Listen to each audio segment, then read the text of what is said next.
Hello friends, কেমন আছো তোমরা সবাই? আশা করছি সবাই খুব ভালো আছো, সুস্থ আছো। আমরাও ভীষণ ভালো আছি। আশা করছি আমাদের বিয়ের রিচুয়ালের ভিডিওটা তোমাদের ভালো লেগেছে। তো আমি ভাবলাম আজকে আমি তোমাদের সাথে শেয়ার করব এই যে বিয়ের রিচুয়ালের অনুষ্ঠানটা হলো, সেটাতে আমরা দুজনে কি কি সোনার গয়না পেয়েছি। সোনার গয়না খুব লিমিটেড পেয়েছি প্রথমত, কারণ এই মোমেন্টে আমাদের দুজনেরই এবং আমাদের ফ্যামিলির সবারই আর কি ফাইন্যান্সিয়ালি একটু প্রেশার আছে, বুঝতেই পারছো। বাবার ট্রিটমেন্ট চলছে, ক্যাফে রয়েছে, গুজুর বড় স্কুলে ভর্তি রয়েছে, সবকিছু নিয়ে ডেফিনেটলি বাজেট একটু টাইট। বিয়ে হবে কিন্তু একটাও সোনার গয়না হবে না, এটা তো হতে পারে না। এই আংটিটা আমার চয়েস, দেখো এটা আর কি ব্যান্ডরিংই বলতে পারো, ব্যান্ডরিংয়ের থেকে একটু চওড়া।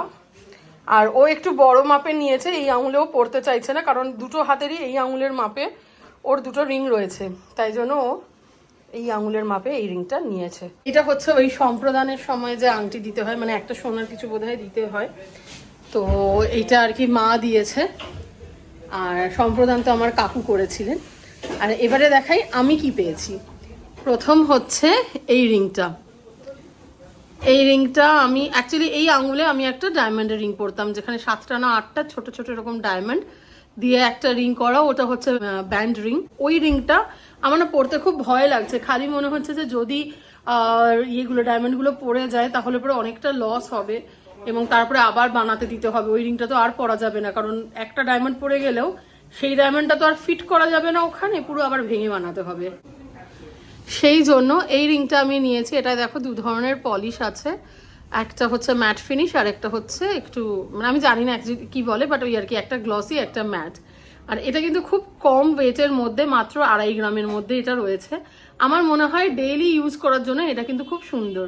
আর দেখেছি আমি মেহেন্দি পরেছি, বিয়ের পরে মেহেন্দি পরেছি। অ্যাকচুয়ালি নন্দিতা মেহেন্দি এনে রেখেছিল, কিন্তু আমার পড়ার সময় হয়নি সেদিনকে, তো বিয়ে করে এসে তার পরের দিনকে আমি মেহেন্দি পরেছি, নাকি বিয়ের দিনই রাত্রেবেলা পরেছি, তাই হবে, বিয়ের দিনই রাত্রেবেলা পরেছি। তো যাই হোক, এই হচ্ছে রিংটা, কেমন হয়েছে বলো। আর এর সাথে যেটা শো স্টপার, সেটা হচ্ছে আমার শাশুড়ি মা আমাকে যে লোহা বাঁধানোটা দিয়েছেন, এবার সেটা দেখাই। এই যে এই হচ্ছে লোহা বাঁধানো, এটা খুলে দেখাতে পারবো না তোমাদেরকে, বাট একটু কাছ থেকে দেখাবার চেষ্টা করি। তো এই হচ্ছে লোহা বাঁধানোটা, আমি একটু শাখাপলা থেকে দূরে করে রেখেছি। এটা হচ্ছে হাফ কভার, আর এই একরকমই ছিলে কাটা পুরোটাতে, বাট তার সাইডে এরকম ছোট্ট আর কি ঝিরি মতো করা। এইটা হচ্ছে চারদিকের ছিলেটা, আর এখানে হচ্ছে মুখে 2 রকমের ডিজাইন রয়েছে, একটা হচ্ছে বল আর একটা একটু চৌকো। তো এই মুখেও কিন্তু খুব হালকা করে ছিলে কাটা রয়েছে। এই যে এই হচ্ছে আমার লোহা বাঁধানো, নতুন লোহা বাঁধানো। তোমরা সবাই কমেন্ট করে জানিও কেমন হয়েছে। এটা আমার ভীষণ পছন্দ হয়েছে, এটাও আমি চুজ করেছি। আমি আর অরবিন্দ দুজনেই কিনতে গেছিলাম, আমাদের 31 বিয়ে হয়েছিল, তো 30th রাতে। আর আমাদের জেনারেলি প্রেফারেন্স থাকে যে কিছু জন্য থেকেই সমস্ত কিছু কেনার, বাট 30th আমি হাফ ডে অবধি অফিস করেছি। অফিস করার পরে আমি আরও বেরিয়েছিলাম। প্রথমে গেছিলাম তন্ময়ের ওখানে, লেবেল তন্ময় বিশ্বাস, ওখানে আমি আমার ব্লাউজ বানাতে দিই। তো 21শে জানুয়ারি আমি শাড়ি কিনেছিলাম। বেসিক্যালি আমি 20th জানুয়ারি ইজিপ্ট থেকে ফিরেছিলাম রাত্রেবেলা। পরের দিন সকালবেলা বেরিয়ে শাড়ি কিনে তন্ময়ের ওখানে বানাতে দিয়েছি। তন্ময়কে ফোন করলাম, তন্ময় বলছে দিদি এত তাড়াতাড়ি কি করে হবে? আমি বললাম আমি জানি না ভাই, তোমাকে যেভাবেই হোক 30 তারিখের মধ্যে আমাকে দিতে হবে। আর তন্ময় আজকাল স্টুডিওতে থাকে না সব সময়, ওর অ্যাসিস্ট্যান্ট থাকে, তো ওর কাছেই বানাতে দিয়ে এসেছিলাম। ইনফ্যাক্ট তখন তন্ময় আউট অফ স্টেশনও ছিল। বাট তন্ময় থাকলে কি হয়, ও অনেকভাবে গাইড করে দেয় যে কি, বিশেষ করে আমার মতো যাদের একটু হেভি চেহারা, তাদের তো সবকিছু মানায় না। তো কোন শাড়িটার সাথে কি ধরনের ব্লাউজটা ভাল লাগবে, কি ধরনের ডিজাইন করলে ভাল লাগবে, এই জিনিসগুলো তন্ময় থাকলে সুবিধা হয়। সেদিনকে আর শাড়িটা, যেহেতু শাড়িটায় কতটা ব্লাউজ পিসের জন্য কাটবো সেটা ঠিক ছিল না, যার ফলে শাড়িটা ফলস পিকো করতে দিতে পারিনি। ফলস পিকো করতে দিয়েছি বোধহয় 25 তারিখ না 26 তারিখ এরকম, মানে ওনারা বলছেন কোনোভাবেই দিতে পারবো না 30 তারিখের মধ্যে। আমি বলছেন না, দিতে হবেই। দিয়ে শেষ অবধি 30 তারিখে হাফ ডে অফিস করে গেছি। প্রথমে তন্ময়ের ওখান থেকে ব্লাউজ নিয়েছি, ব্লাউজ দেখলাম ফিটিং একদম পারফেক্ট, কোনো রকম কিছু আমার আর অল্টার করার দরকার পড়েনি। তারপরে সোজা চলে গেলাম মোহিনীমোহনে। না, মোহিনীমোহনে যাইনি।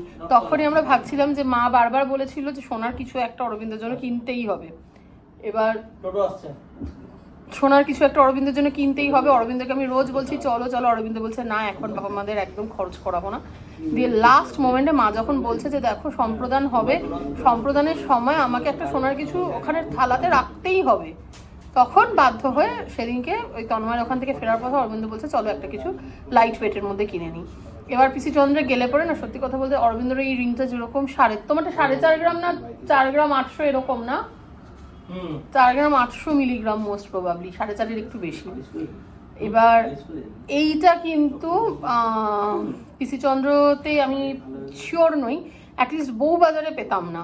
এবার আমাদের কলেজ স্ট্রিট যেতে হতো মোহিনীমোহনের জন্য, যার ফলে বউবাজার থেকে কেনা ছাড়া আর কোনো উপায় ছিল না। আর হচ্ছে ওই হাতিবাগান, পিসি চন্দ্র হাতিবাগানে এর আগে আমি গেছি 2বার, আমার একদম ডিজাইনগুলো ভালো লাগেনি, ওদের স্টক খুব একটা ভালো নয়, যার ফলে বাধ্য হয় আমরা ভাবলাম যে তাহলে অন্য কোনো দোকান একটু এক্সপ্লোর করা যাক।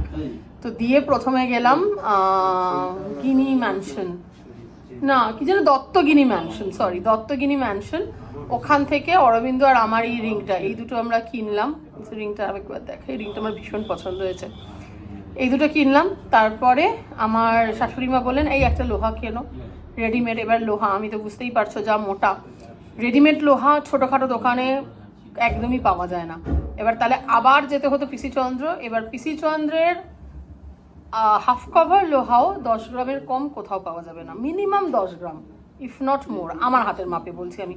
2.6 2.8 এরকম আমার মাপ। এটা যেরকম 2.6, আমি একটু ছোটোই নিয়েছি। 2.8-এর ডিজাইনগুলো আমার ভালো লাগেনি বলে, তো যার জন্য আমরা পিসি চন্দ্র গেলাম না। বাট তার পাশেই দত্তগিনি ম্যানশনের পাশেই ছিল সেনকো গোল্ড অ্যান্ড ডায়মন্ড। তো সেনকো থেকে শেষ অবধি আমি এই লোহাটা নিয়েছি। সেনকোর আর কয়েকটা ডিজাইন ভালো লেগেছিল, একটা 2.8-এর সাইজের একটা ভালো লেগেছিল, কিন্তু সেটাতে মিনে করা ছিল ওই নজর কাঠির যে হয় না নীলের মধ্যে সাদা বুটি দেওয়া, যে ওই নজর কাটানোর যে চিহ্নগুলো ওই রকম মিনে, ওইটা আমার পোষায়নি। ওটার একটা সুন্দর মেরুন মিনে ছিল, কিন্তু সেটা অনেক ছোট সাইজে, যার ফলে আমার আর নেওয়া হয়নি। আর আমি ঠিক করে রেখেছিলাম এবার আমি আর ফুল কভার নেবো না, ফুল কভার অনেক আছে, I need something which I can wear daily. তো তার জন্য এটা নিয়েছি। এটা নিয়েছে হচ্ছে 8.35 গ্রাম, 8 গ্রাম 350 মিলিগ্রাম। শুনছো এই লোহাটা কত পড়েছে? এই লোহাটা দাম কত ছিল গো? 63,000 শিওর? হ্যাঁ 63,000, 63 থেকে 64,000, 55 আর 7, 62 থেকে 63 থেকে 64। এইটা দাম পড়েছে 62 কি 63,000 এরকম কিছু একটা। এই লোহাটা 8 গ্রাম 350 মিলিগ্রাম। আর আমার আর অরবিন্দর দুটো রিং, এইটা 2.5 গ্রাম আর অরবিন্দরটা হচ্ছে 4 গ্রাম 800 মতো, এই দুটো মিলিয়ে আমাদের পড়েছে প্রায় 50,000 সামথিং, এখন এক্সাক্ট অ্যামাউন্ট আর মনে নেই। তো এই আমরা কিনেছি, আর ইন্ডিভিজুয়ালি আর কি সব মায়েরা পয়সা দিয়ে দিয়েছে। আমার রিংয়ের দামটা অরবিন্দ দিচ্ছে, এটা কোনো মা দেয়নি, এটা হচ্ছে অরবিন্দ আমাকে গিফট করেছে। তো চলো, এই হচ্ছে আমাদের গোল্ড শপিং ফর আমাদের এই আনুষ্ঠানিক বিয়ের। তো এই ছোট্ট ভিডিওটা আমি এখানে শেষ করছি, আশা করছি তোমাদের ভালো লাগছে। আমরা ক্যাফেতে এসেছিলাম, আজকে গাড়ি নিয়ে আসিনি, টোটোতে যাবো। টোটোকে বলে দিয়েছে, টোটো দাদাই মনে হচ্ছে ফোন করেছে। তো আমাকে ভিডিওটা এখানে শেষ করতে হবে।